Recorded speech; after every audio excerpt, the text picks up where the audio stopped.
Okay, nandito po tayo muli, ano? Barangay, mamaya na? Barangay 96, Zone 86, Tondo, Manila. Dito tayo sa tahanan ni Ate Nene. Opo, nasa loob tayo ng tahanan nito. Tayo ay mag-aaral ng mabuti salita ng Diyos. At ang tahanan ito, lagi pong welcome ang salita ng Diyos. Ibig sabihin, welcome ang Diyos sa kanila. Opo. Kaya gumagamit po tayo ng Biblia, siyempre, yan ang katibayan na meron tayong Biblia ginagamit sa pag-aaral ng salita ng Diyos. Pero bago po tayo papalaot, kaya ng nating kaugalian, tayo muna ay hihingi ng tulong ng ating Panginoon Diyos. Panginoon Diyos, aming Ama, samahan mo po kami sa aming pag-aaral ng iyong salita. Buksan ang puso at isip ng tao upang paginabangan namin ang iyong salita. Sapagkat ang iyong salita ay aming pagkain at hindi lang pagkain, ito ilaw ng aming dahang. Sa ngalan ni Jesus, Amen.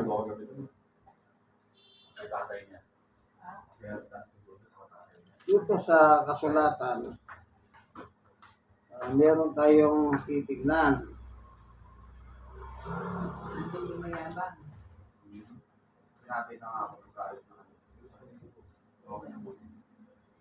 Ito po, ano? Unang Thessalonica, chapter 4.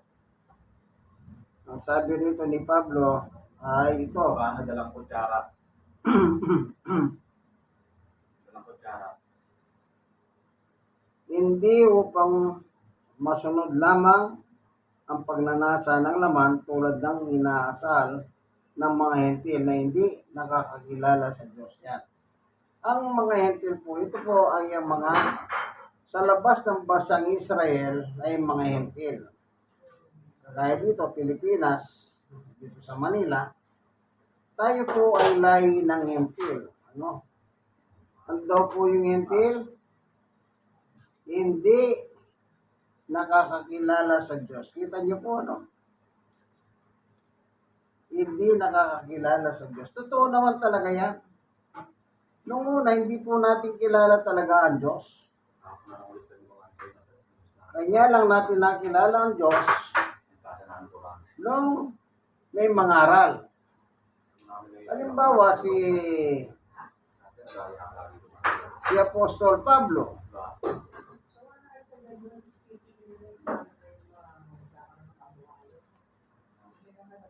Yan tayo nga hanapin dito. Ito. Yung kasaysayan ni Apostol Pablo sa Atenas. Basahin natin, ano? Sa 17:16 ng Gawa. Habang sina Silas at Timoteo, hinihintay ni Pablo sa Atenas. God bless. Napansin niyang puno ng Diyos-Diyosan ang lusot kaya't nabagabag ang kanyang espiritu. 17. Kahit nakipagpaliwanagan siya sa loob ng mga sinagoga roon sa mga Hudyo at mga Hentil na sumasamba sa Diyos at sa sino man makatagpo niya sa liwasang bayan araw-araw. Kita nyo? Sumasamba sila sa Diyos pero mayroon tayong madidiscovery dito. Ano? Ito yung mga diskusyon nito sa loob ng simbahan at saka sa labas, sa liwasang bayan, sabi niya. 18. Nagipagtalo rin siya sa kanyang ilang pilosopong Griego na mga Epikusero o Estosyo. Ano ba sinasabi sa atin ng nagmamarunong na yan? Sabi ng ilan, sabi naman ng iba, nangangaral yata tungkol sa ibang Diyos. Kita nyo? Yan ang taguri nila kay Pablo. Sa nagmamarunong at nag-aaral at nangaral ng ibang Diyos. Ano?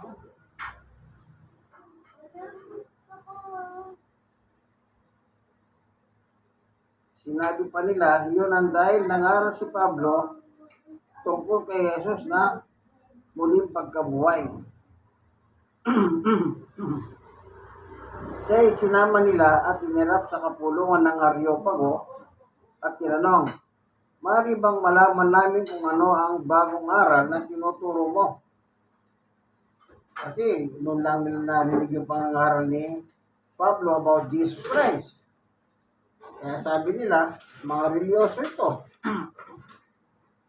Gusto namin marinig ang dala mong aral, yung bago, sabi nila. Siya'y sinama nila, iniharap sa kapulungan ng Areopago. Verse 20, "At bago sa aming pandinig ang sinasabi mo, nais namin malaman ang kahulugan."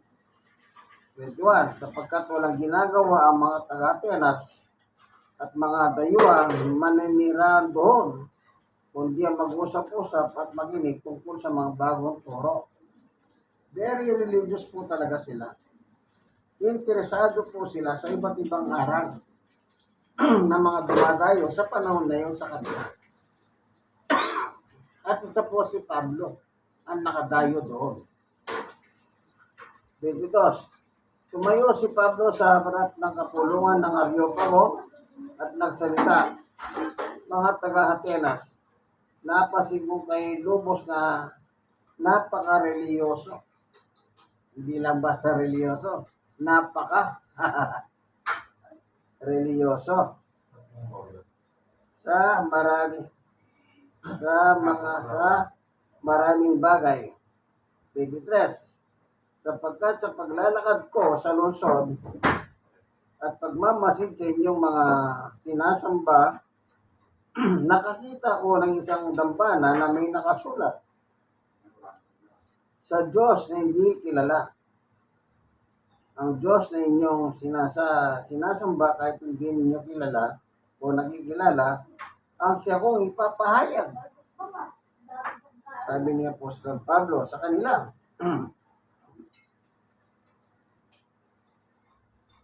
"Ang Diyos na gumawa ng sanlibutan at lahat ng narito ay ang Panginoon ng langit at ng lupa. Hindi siya naninirahan sa templong ginawa ng kamay, templong gawa ng tao. Hindi rin siya nangangailangan ng anumang tulong o paglilingkod ng tao, sapagkat siya mismo nagbibigay buhay, hininga at lahat ng bagay sa sangkatauhan." Yan. Hindi po nila kilala, pero sinasamba nila. Nakasulat lang, Diyos na hindi kilala. Yun po ang ipinangaral ni Pablo sa kanila. Oh. Sila, kaya sabi ni Pablo, ito pong lugar na ito, entil po sila. Ang entil, sabi ni Pablo, hindi nakakakilala sa Diyos. Kita niyo po. Kaya sila, hindi nila kilala. Pero, kahit hindi nila kilala, yung sulat sa pader, sa Diyos na hindi namin kilala. Pati yun. Talaga napaka-religyoso. Kahit hindi kilala, sinasamba. Yan ang pinakilala ni Pablo sa kanila nang siya dumating sa kanila. Ngayon, sa verse 20, "Nakasalalay sa kanya ang ating buhay, pagkilos at pagkatao, tulad na sinasabi ng ilan sa inyong makata. Tayong mga anak niya."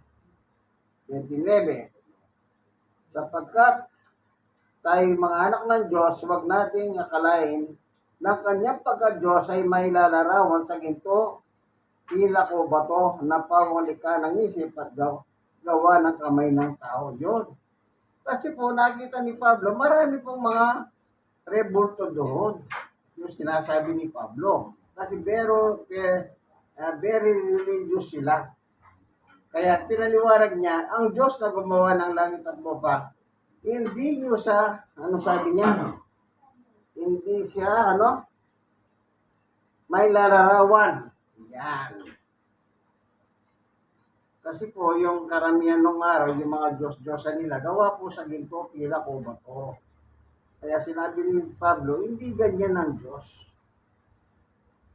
Pinakilala niya po sa kanila ang Diyos. Ito. Nang marinig nila, terto, ang sinabi ni Pablo tungkol sa muling pagkabuhay, tinuya ng ilan. Sinabi naman ng iba, nais nanging mapag-inang kang muli tungkol dito. O, nagkaroon ng division, ano? Yung iba, tinuya na siya, pero yung iba, halika, gusto pa namin makinig. No. At iniwan ni Pablo ang mga tao. 34, may ilang sumama sa kanya at sumampalataya sa Diyos. Kabilang dito sina Dionisio, nakahanib ng kapuluhan ng Areopago, isang babaeng nangangaling Damaris at iba pa. Kita niyo po, mga taong reliyoso po ito. Pero nang napangaralan sila ni Pablo, kanino lang sila sumama? Kay Pablo. Yung kasing dala ni Pablo, totoong aral yun. Yung aral ng mga tao taga Atenas, hindi totoo yun. Kaya nga nakipag-diskusyon po siya. Hindi lang sa loob ng simbahan, kundi maging sa labas sa plaza. Nakipag-debate po siya sa kanila. So, yan ang maganda. Yan po ang maganda kasi ipinakikilala ni Pablo ang Diyos sa kanila. Kasi po, hindi nila kilala. Kasi nga, ang sabi ni Pablo dito sa Thessalonica, ang yentil hindi kumikilala sa Diyos. Ibig sabihin ng yentil, makasalanan. Sabi mo, hindi ka kumikilala sa Diyos, hindi makasalanan ka. Tingnan nga natin dito sa Galacia, yung sinabi ni Apostol Pablo, anong taguri niya sa mga ito, Galacia 2:15. Kami nga'y pinanganak na Hudyo. Hudyo kasi si Pablo. Mula sa lahi ng Benjamin ng 12 tribo ng Israel. Kami nga'y pinanganak na Hudyo at hindi makasalanang hentil. Kaya pala hindi nila kinikilala ang Diyos. Sila po pala'y makasalanan. Ganun po. Kapag hindi mo kinikilala ang Diyos, makasalanan ka. Sa ngayong panahon na ito, sabi nila, nakatato pa nga sa akin yan eh. Akala mo, pag nakatato, kilala na nila. Sa totoo lang, ito lang ha. Ano ba talagang itsura ni Jesus? Wala naman po talagang nakakita na naigawa siya ng larawan eh. Bakit? Sa dami ng mga larawan eh, iba-ibang itsura eh. Pagkatapos si Jesus daw yan. Ano ba totoo yan?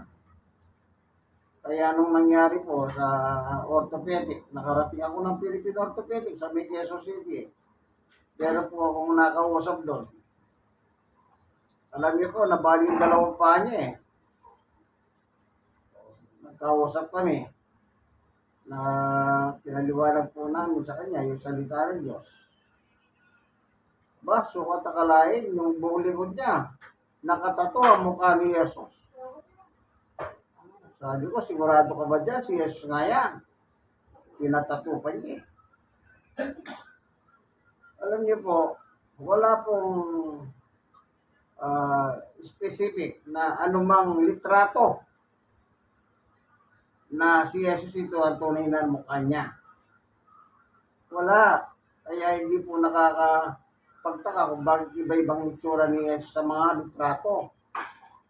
Tingnan niyo yung maraming mga yan. Nakikita po natin yan. Iba-ibang itsura. Kaya nung dumating si Pablo, nangaral siya doon, pinakilala ang ating Panginoong Jesucristo sa kanila. So, nung makilala na nila, yun, meron na po sumama kay Pablo. Ganyan po. Kaya nga merong pagpapakilala eh. Siyempre, sino ba si Pablo? Apostol ni Jesus. Sino papangaral ni Pablo? Natural si Jesus. Hindi na siya mangangaral ng iba eh. Hindi niya pinangaral yung mga iba't ibang santo. Hindi. Si Jesus lang pinangangaral niya. Yun napako sa krus. Kaya po tayo mga tao. Ganyan din po tayo. Nung wala pa po tayong kamalayan sa reliyon, wala tayong alam, sa totoo lang. Pero nung napangaralan na po tayo, doon po nakilala na natin ang Diyos. Meron pa dito eh.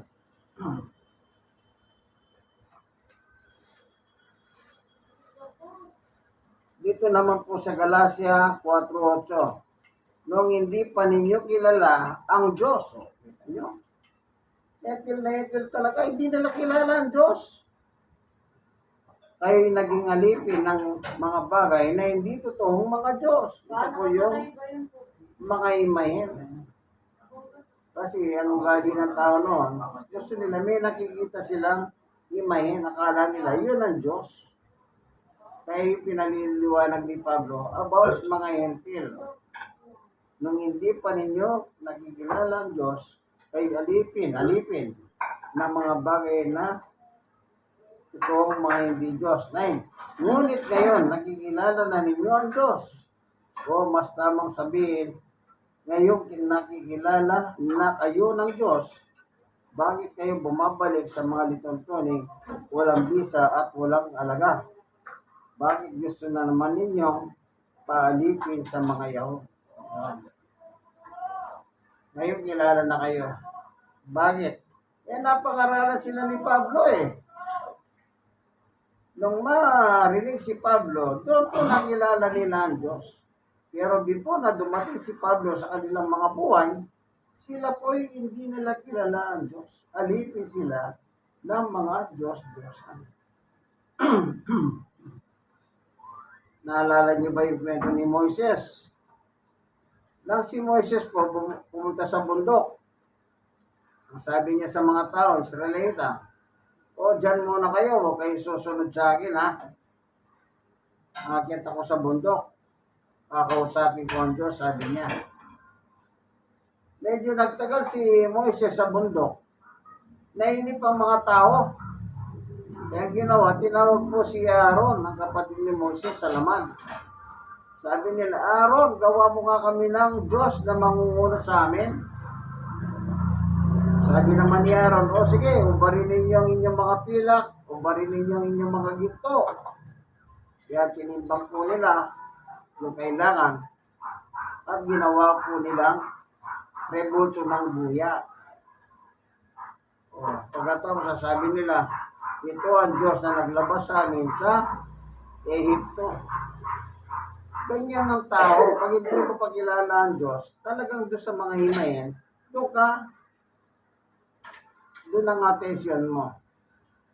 Kaya nangyari, doon sa panahon ni Moses, bukas ipagpipista natin ang ating Diyos. Sabi nila. Kaya hindi po nila kilala talaga ang Diyos. Maging sa atin po, tayong mga hentil. Kaya sabi ni Pablo, ang hentil daw po ay makasalanan.